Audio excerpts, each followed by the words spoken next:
It's the Life of a Fit Pro podcast. I am your host, Andrea Anderson, and we are now in our adult era of our fitness business, which is so incredibly exciting. And I cannot believe we have been hanging on for this long. And I'm feeling this next stage of the fitness business is all about teaching. Not just teaching my group fitness clients and teaching my students, but teaching teachers. And I know this because in the last 3 weeks, I've had more requests or questions from people who are also either interested in starting a business or interested in getting into the group fitness game, or honestly just curious about how it all works, not necessarily looking to do it themselves, but just this curiosity for what it's like asking more questions about the business itself. And I will say, I did not study business. I did take some business classes, but I did not go to college or enter college thinking that I was going to be a business owner. This is all stuff I've learned from just doing it, which honestly, I think might be the best way. You can study business, but until you have had to make the decisions, until you have had to live through it, I don't know that you're qualified to teach it. TTT, that's for Tuesday Tea.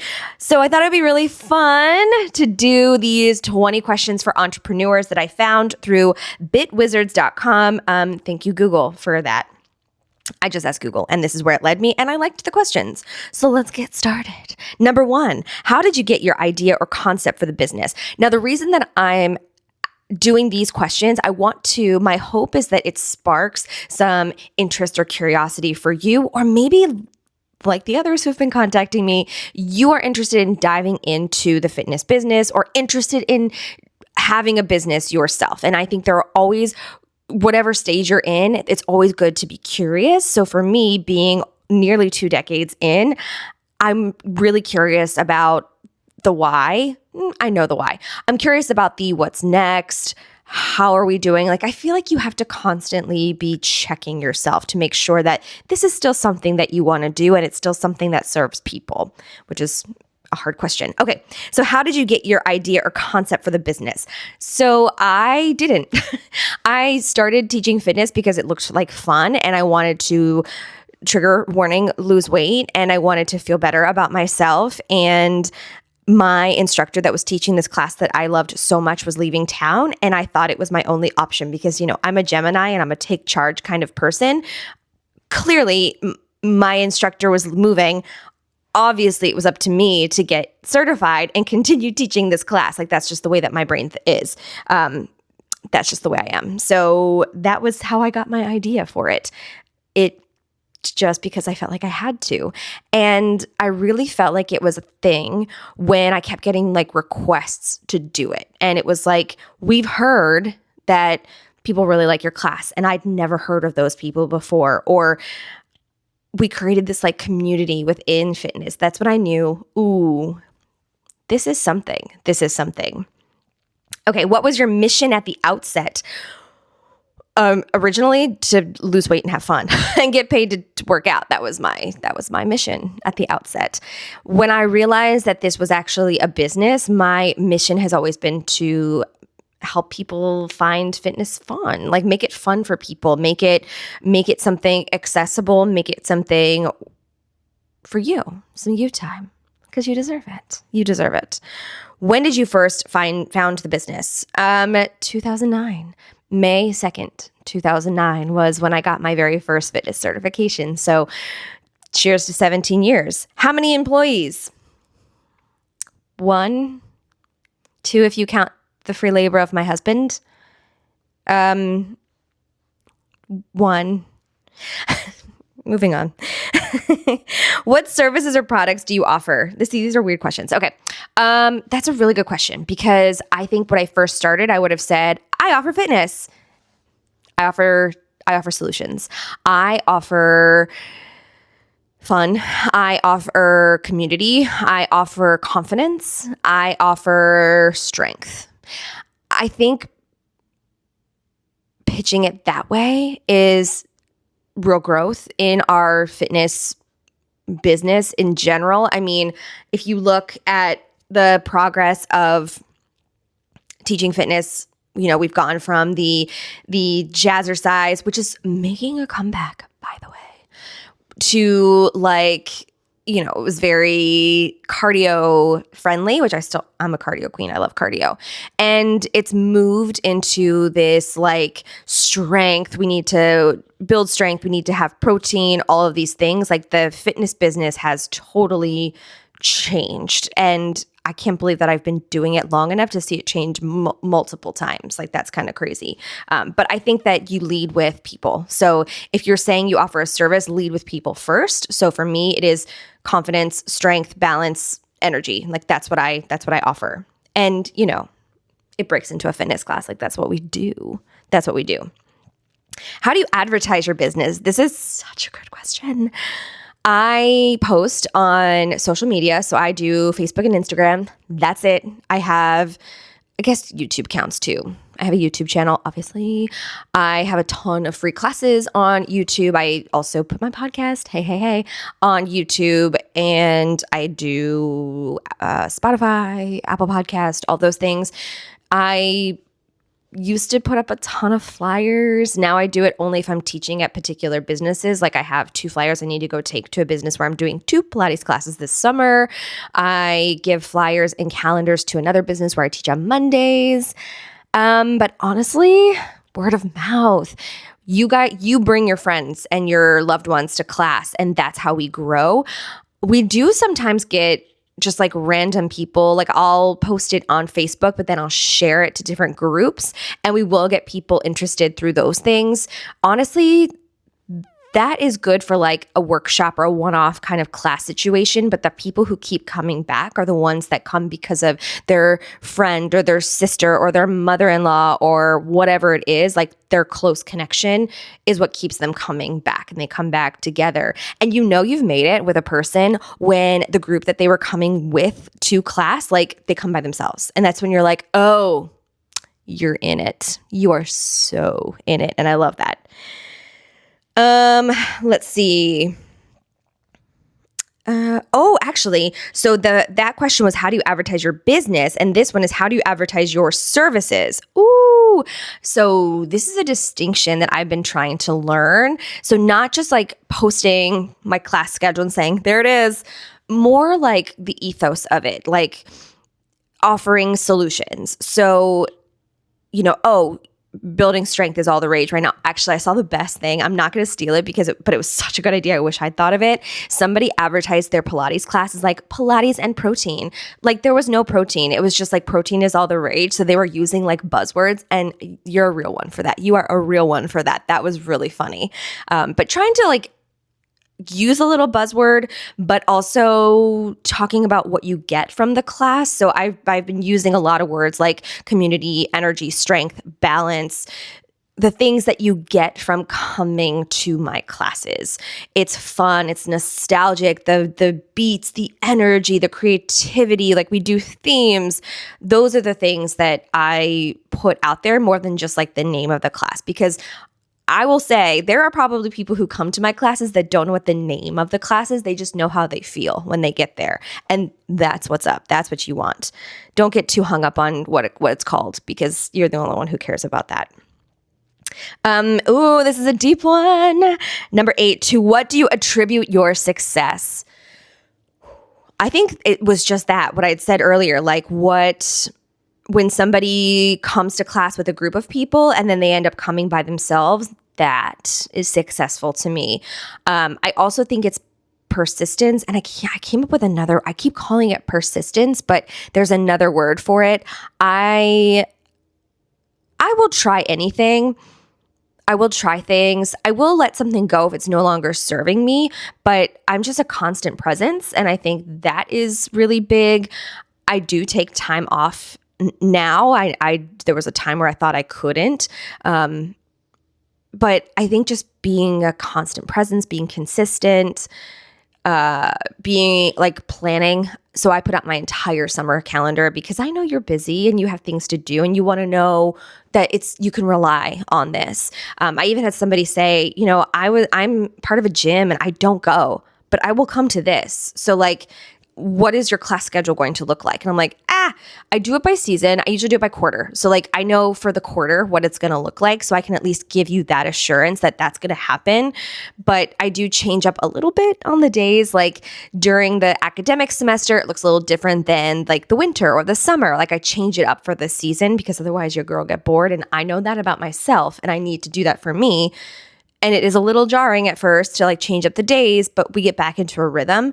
But anyway, what do I attribute my success? Just being okay with failing at something, trying again, keep hitting until something, keep pushing until something sticks, being a constant presence, being annoying. Probably if you don't come to my classes, you see all my advertisements, you're probably like, this girl's so annoying. But I don't care. It's not for you. It works for the people that it's for. And you know that people need like 7 or 8 contacts to like make it to their first class. So I'm going to keep pushing. But there's like another word for it. And I can't think of it. And I hate that because I'm a word person. I love words. Persistent. We'll come back to it. Okay. Do you use the services of a professional accountant or attorney? Nope. I don't want to talk about it. All right. What do you look for in an employee? It's great if they could work for free. So that's great for my husband. He is my unpaid employee. Actually, he pays to be my employee. He's going to love that. He'll never hear that. But like, for example, he buys all my tech and he gives me all of this free labor in setting up the tech. And anything techie that's related to my business, like my speaker, my microphone, my computer, he has researched and purchased, and I don't know what any of it costs. I have absolutely no idea. He just does it. So that's what I look for in an employee. You must be married to me and be willing to work for free and also pay me to work for me.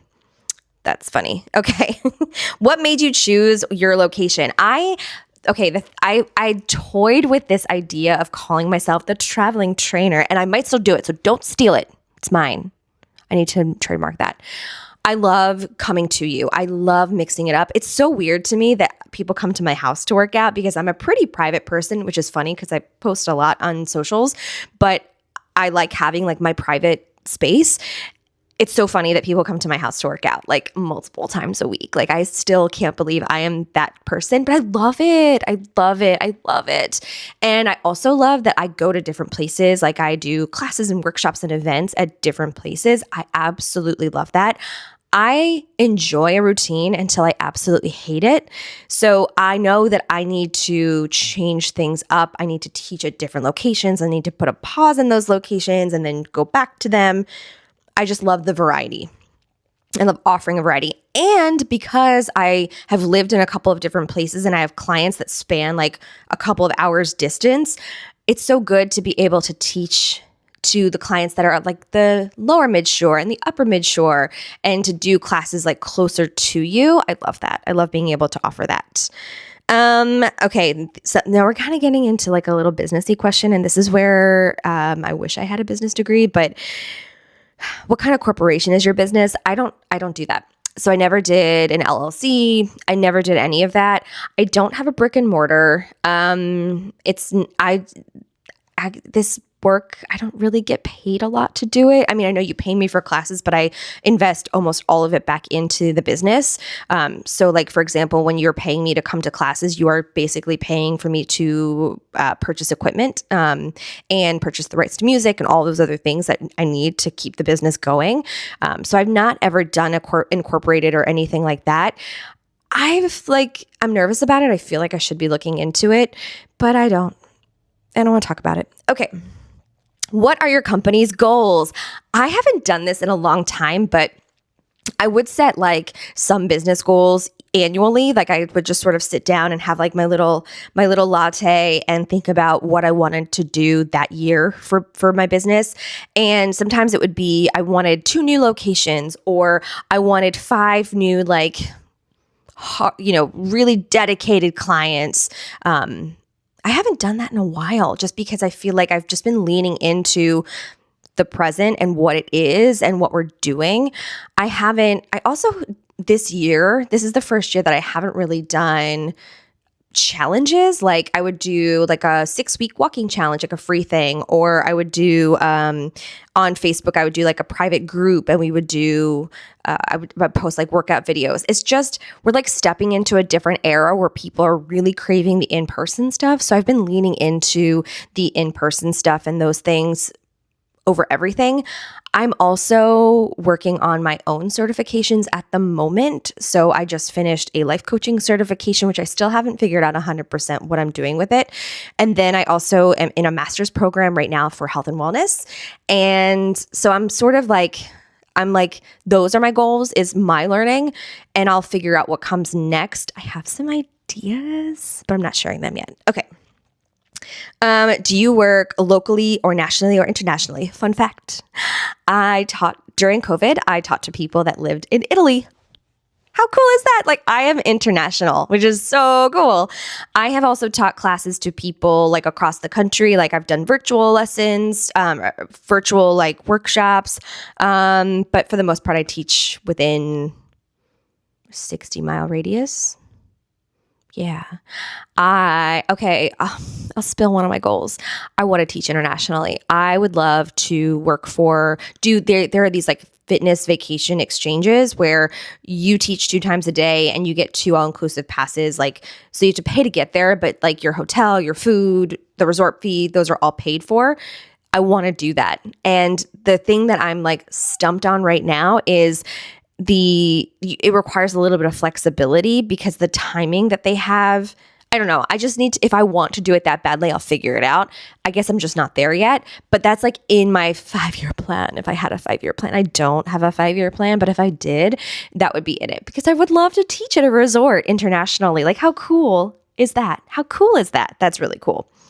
All right. Number 15. Oh, we're getting to the end. Number 15. What is unique about your business? It's mine. That's something that when I was talking with another person that wants to be a fit pro, it's okay. Like if you want to get into something and the market is saturated, like for example, right now, Pilates, like everybody is becoming a Pilates instructor, like everybody's becoming a Pilates instructor, and it's fine. Do what you got to do. It doesn't bother me.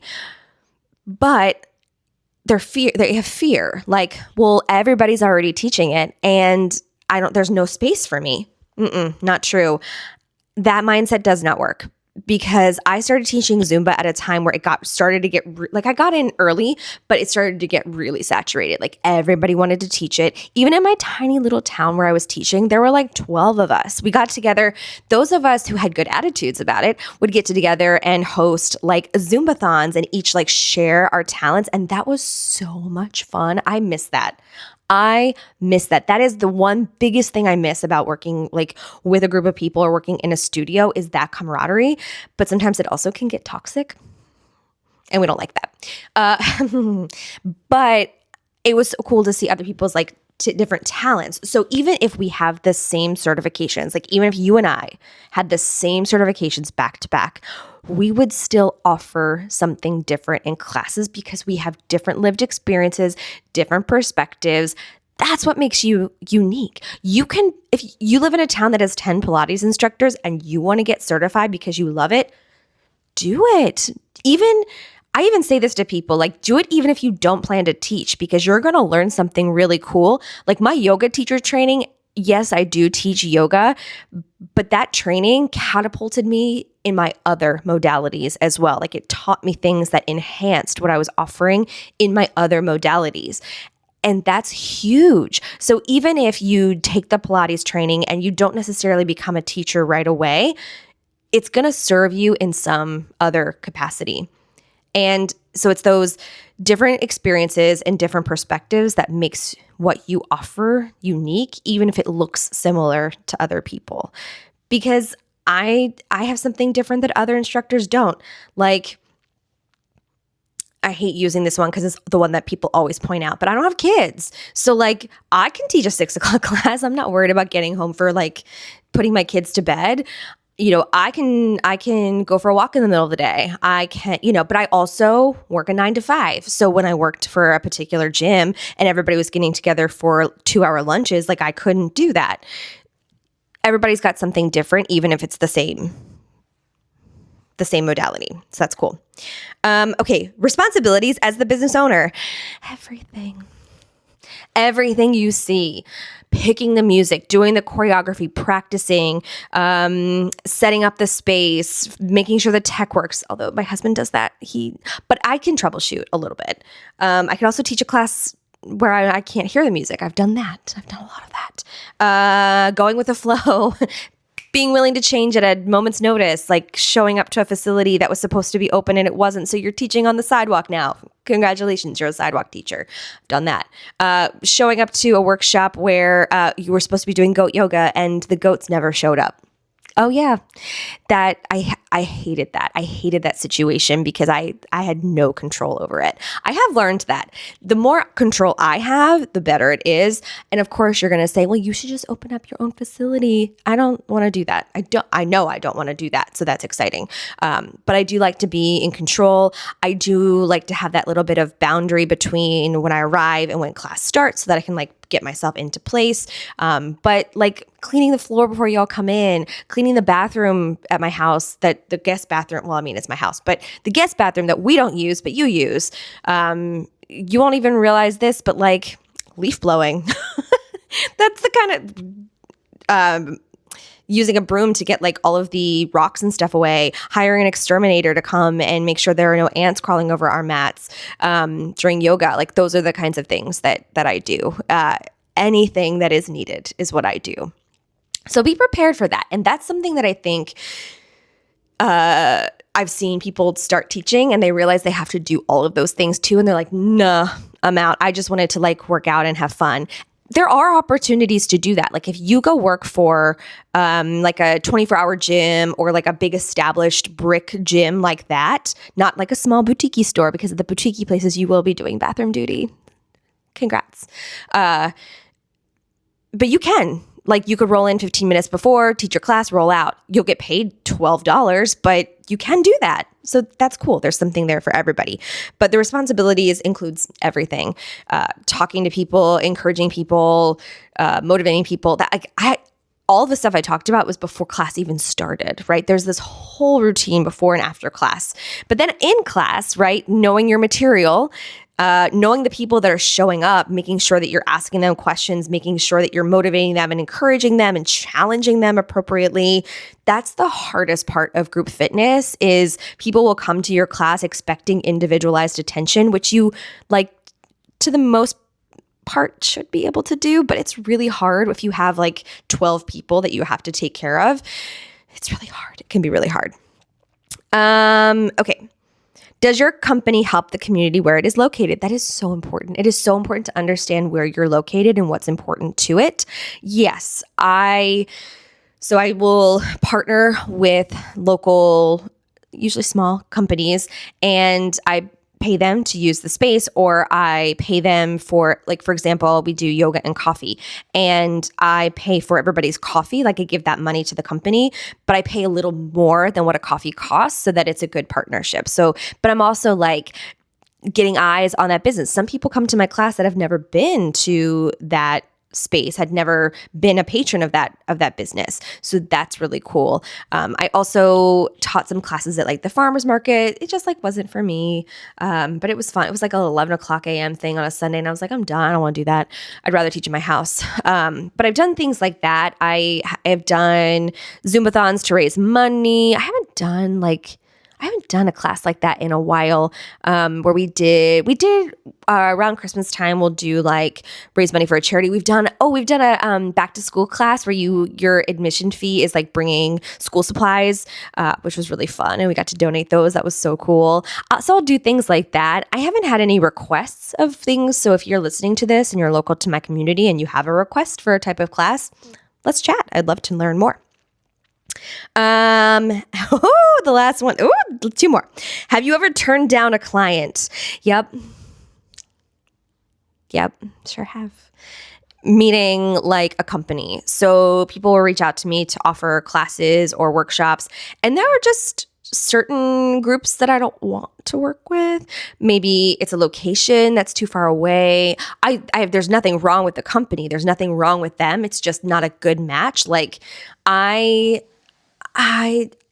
brand at the moment is not about, like, I got an offer to come do like a yoga and wine class, and that's so fun. I love that. I loved going to those classes, but like, it's just not for me. I tried it on before and I just didn't like it. So that's just not where I am right now. I'm not about that. I got a request for doing like a bar and brews, like beer, and I'm not a beer drinker, so that would be like absolutely false advertising. So it just didn't resonate. I've also had people ask if we could partner. They do like MLMs, multi-level marketing, and they want to like share their products and do like a class. And I'm like, even if they wanted to pay me, it just didn't feel right because I don't use those products, and I don't want to have an association to something that I don't do. So anywhere that I've ever taught a class or offered something like a connection, I love that business. I utilize the services or products of that business. Like, I have been there before and I want to share it with you. So that's sort of my MO as a fitness business owner. I will turn you down if it just doesn't fit my brand. And that's okay. I think that's honest. And that is like, sometimes too, they'll ask like, oh, do you know anybody else? And I could give names, but like, I don't want to make promises. People have reached out to me for personal training, and I'm not in a current season to be offering that. I would really love to get back into, I am a certified personal trainer, and I keep the certification up because it's so valuable, but I don't do a ton of one-on-one or really like small group. So I will refer them to another personal trainer because like there are people out there just doing really well with that. So I'm just not in that season of my life at the moment. But so I will say no. I will say no because I don't want to say yes to everything. I don't want to. Okay, this last one, I promise. This has been the longest podcast I think we've done. Thank you. If you are here, you're a real one. Thank you. If you had one piece of advice to someone just starting out, what would it be? Oh, let me tell you, you're going to make mistakes. You're going to fail. Somebody's going to cry. It'll probably be you. You're going to ask yourself a million times, oh my gosh, why am I doing this? And you have to have a heart-to-heart with yourself. You have to ask yourself if this is still worth it for you. If you go into the fitness business hoping to make money, it doesn't happen. I don't think I turned a profit until 2020, and then I haven't turned a profit since then. But that's just the way I operate my business. You could turn a profit if you had all the time in the world. You could do things totally differently. Like, your mind might just work differently than mine, and that's awesome. I love that for you. But just, be prepared. Be prepared to not do things correctly. Be prepared to be asking the internet at 2 a.m., what is this? How do I do this? I was also really concerned with like how much certification I had before I got into it. And then I was like, there are people that are opening up studios that have no certifications, which is mind-boggling to me, but like, guess you don't need them. So like, don't worry too hard about that. Just make sure that you are servicing the people that are right in front of you. And remember that it is a service. You are providing a service. So you have to like fill your cup first before you provide that service to other people. But when you're in it, you're there for them. And you have to remember that. That's like the biggest piece of it. So good luck. You got this. There is space for you. That's the other little piece I want to leave with. There is space for you. I don't care how saturated the market feels or seems. People go out on long vacations, or they take breaks, or they go have babies or whatever, and you're still there. So there will be your time will be here. Just be patient.